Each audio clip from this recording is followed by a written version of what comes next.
हरिओम तत्सत। जन्म कुंडली विश्लेषण। सूर्य इस कुंडली में सप्तम भाव के स्वामी हैं और स्व राशि में विराजमान है। तो पति एवं वैवाहिक जीवन का सुख प्राप्त होता है, दैनिक रोजगार में सफलता प्राप्त होती है। परंतु सूर्य जो है एक उग्र स्वभाव के अग्नि तत्व ग्रह है, इसलिए यह वैवाहिक जीवन में परेशानी भी उत्पन्न करते हैं। पति प्रभावशाली तो होते हैं, लेकिन यहाँ वैवाहिक जीवन में कई बार परेशानी और मतभेद भी होता है। और सूर्य पर शनि की दृष्टि भी है, यह और भी ज्यादा परेशानी का योग बना दिया। अर्थात सप्तम भाव में सूर्य पर शनि की दृष्टि विराजमान होने से पति एवं वैवाहिक जीवन के सुख में कठिनाई एवं परेशानी होती है, मतभेद होता है, दैनिक रोजगार में भी कठिनाइयों का सामना करना पड़ता है। तो सूर्य की उपासना करें, मंत्र जाप करें, शनि से संबंधित दान एवं उपाय करें। चंद्रमा इस कुंडली में षष्ठ भाव के स्वामी है और तृतीय भाव में विराजमान है, तो इसको अकारक माना जाता है।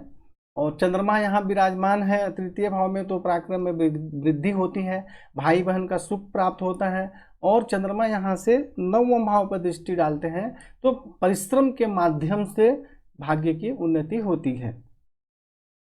चंद्रमा 16 अंश के हैं, इनसे संबंधित आप दान एवं उपाय करना चाहिए, क्योंकि चंद्रमा इस कुंडली में अकारक माने जाते हैं और किसी ग्रह से यह पीड़ित नहीं है।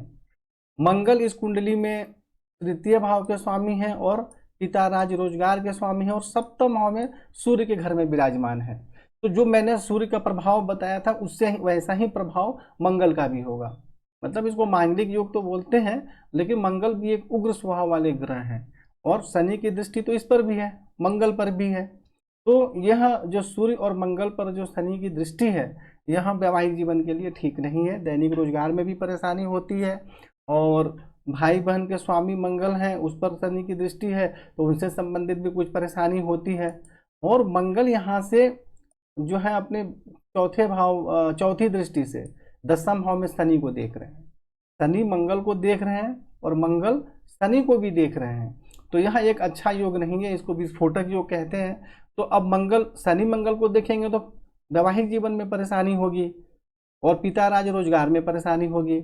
और मंगल यहाँ शनि को अगर दशम भाव में देखेंगे तो पिता राज रोजगार में परेशानी होगी, स्वास्थ्य में भी परेशानी होगी, क्योंकि लग्नेश भी है। स्वास्थ्य एवं आयु में भी परेशानी होगी, पिता राज रोजगार के क्षेत्र में भी कठिनाई एवं परेशानी होगी। और मंगल यहाँ से लग्न में देखेंगे तो यह भी स्वास्थ्य के लिए ठीक नहीं है। ऐसे व्यक्ति का स्वभाव बहुत ज्यादा उग्र होता है, क्योंकि दो अग्नि तत्व ग्रह लग्न में दिख रहे हैं।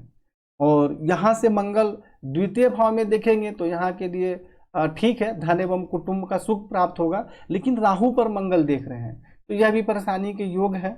अर्थात हमें यह समझ में आया कि यहाँ मंगल और शनि दोनों से संबंधित उपाय करने जरूरी हैं, और महामृत्युंजय मंत्र का जाप करना सबसे ज़्यादा जरूरी है। जैसा कि मैं हमेशा बताता हूं कि किसी भी प्रकार के जो क्रूर ग्रह ज़्यादा परेशानी के योग बना रहे हैं, या मंगल शनि, मंगल राहु केतु, इन सब का यदि संबंध बन रहा है, तो उनका जो ज्योतिषीय उपाय करने के साथ महामृत्युंजय मंत्र जाप करना सबसे ज़्यादा आवश्यक है। और अभिषेक वगैरह करना, छोटा रुद्र अभिषेक होता है, वह भी समय समय पर करते रहना चाहिए, तभी आप इस परेशानी से बाहर निकल सकते हैं। सिर्फ ज्योतिष के उपाय से परेशानी खत्म नहीं होगी। बुध के विषय में चर्चा करते हैं, तो बुध इस कुंडली में पंचम भाव के स्वामी हैं और अष्टम भाव में स्व राशि में विराजमान है, और बुध पर केतु के साथ भी हैं। तो बुध पे और राहु की दृष्टि भी है, तो राहु तो बुध को ज्यादा परेशान नहीं करते हैं, परंतु केतु से अवश्य ज्यादा परेशानी होती है। और पंचम भाव का स्वामी है, तो विद्या बुद्धि संतान के क्षेत्र में कठिनाई एवं परेशानियों का सामना करना पड़ता है। अष्टम भाव में स्व राशि में है, तो आयु में वृद्धि होगी, परंतु यहाँ भी तो केतु बुध के साथ है, राहु की दृष्टि भी है, तो वहां भी कुछ ना कुछ परेशानी होगी। लेकिन विद्या बुद्धि संतान से संबंधित बहुत ज्यादा परेशानी होगी, शिक्षा प्राप्त करने में बहुत कठिनाइयों का सामना करना पड़ेगा। बुध यहाँ से द्वितीय भाव में देख रहे हैं, तो धन एवं कुटुंब का सुख प्राप्त होगा, परंतु हमें राहु केतु का दान एवं उपाय भी करना आवश्यक है, तभी बुद्ध से संबंधित श्रेष्ठ लाभ प्राप्त होगा। और बुद्ध का मंत्र जाप भी करना जरूरी है, क्योंकि अष्टम भाव में स्व राशि में तो है, लेकिन राहु केतु के प्रभाव में भी है और पंचम भाव के स्वामी भी हैं। तो इस प्रकार आप बुद्ध का उपाय करें।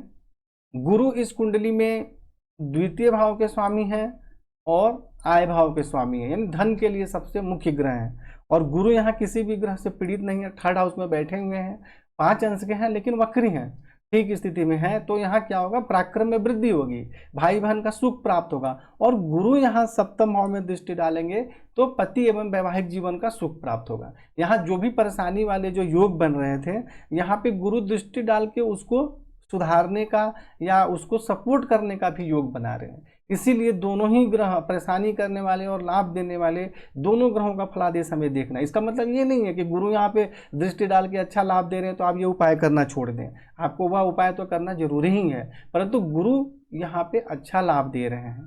धन एवं कुटुंब का सुख प्राप्त होता है, पराक्रम में वृद्धि होती है, भाई बहन का सुख प्राप्त होता है और वैवाहिक जीवन में भी सफलता प्राप्त होती है। और यहाँ से नवम भाव में गुरु दृष्टि डालेंगे तो भाग्य की उन्नति होगी और उच्च शिक्षा का अच्छा योग बनता है। परंतु जब पंचमेश ही ठीक नहीं रहेगा तो पहले ही जो शिक्षा प्रारंभ में ही सही नहीं होगी तो फिर बाद की शिक्षा सही प्रकार से मिलने में कठिनाई होती है। गुरु यहाँ से स्वयं के घर में देख रहे हैं आय भाव में, तो यह बहुत अच्छा योग है। ऐसे व्यक्ति को बहुत अच्छी आमदनी होती है और गुरु किसी ग्रह से पीड़ित भी नहीं है, तो गुरु यहाँ पर आपको अच्छा ही फल दे रहे हैं, किसी प्रकार की कोई परेशानी नहीं कर रहे हैं।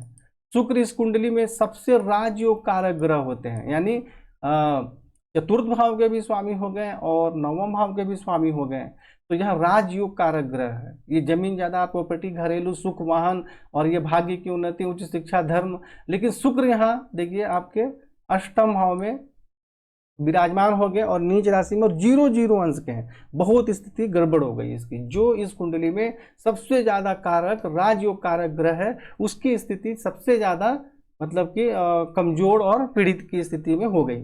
तो आपको यहाँ इन सब चीज़ों से लाभ लेने के लिए शुक्र का रत्न आपको अवश्य धारण करना है। लगभग 10 कैरेट का ओपल धारण करें या 1.5-2 कैरेट का बेस्ट क्वालिटी का डायमंड धारण करें, यह आपके लिए बहुत ज़्यादा जरूरी है। शनि के विषय में चर्चा करते हैं तो शनि इस कुंडली में यहाँ पिता राज रोजगार के क्षेत्र में कठिनाई तथा परेशानी होगी। हालांकि लग्नेश है परंतु मंगल के घर में है तो परेशानी होगी, और क्योंकि यहाँ पे मंगल देख भी रहे हैं शनि को तो स्वास्थ्य में भी परेशानी होगी, पिता राज रोजगार में भी परेशानी होगी। शनि यहाँ से द्वादश भाव में दृष्टि डाल रहे हैं तो बाहरी स्थानों के संबंध से सफलता प्राप्त होगी, परंतु खर्च भी अधिक रहता है। चतुर्थ भाव में दृष्टि डालेंगे तो माता भूमि भवन का श्रेष्ठ सुख प्राप्त होता है। अब देखिए यहाँ पे जैसा कि मैंने शुक्र के विषय में बताया कि शुक्र चतुर्थ भाव के स्वामी है, 0 अंश के हैं, तो माता जमीन जायदाद प्रॉपर्टी का सुख तो बिल्कुल भी प्राप्त नहीं होगा, परंतु वही शनि यहाँ दृष्टि डाल के उसको सपोर्ट कर रहे हैं। लेकिन जब शुक्र की दशा आएगी तो ये सारे सुख कम भी हो सकते हैं, उनमें परेशानी भी आ सकती है। तो इसलिए यदि आपको अच्छा फल मिल रहा है तो ऐसा ना सोचे कि हमेशा ही ऐसा अच्छा फल मिलेगा। शुक्र को मजबूत करना बहुत ही ज़्यादा जरूरी है। और शनि के लिए मैं जो बता दिया, मंगल 1 2 3 4 5 6 7 और 8 9 10, और शनि यहाँ फिर वापस मंगल और सूर्य पर दृष्टि डाल रहे हैं जो कि वैवाहिक जीवन में कठिनाई तथा परेशानी देते हैं। अब यहाँ शनि लग्नेश है परंतु फिर भी हमें शनि से संबंधित दान एवं उपाय करना जरूरी है।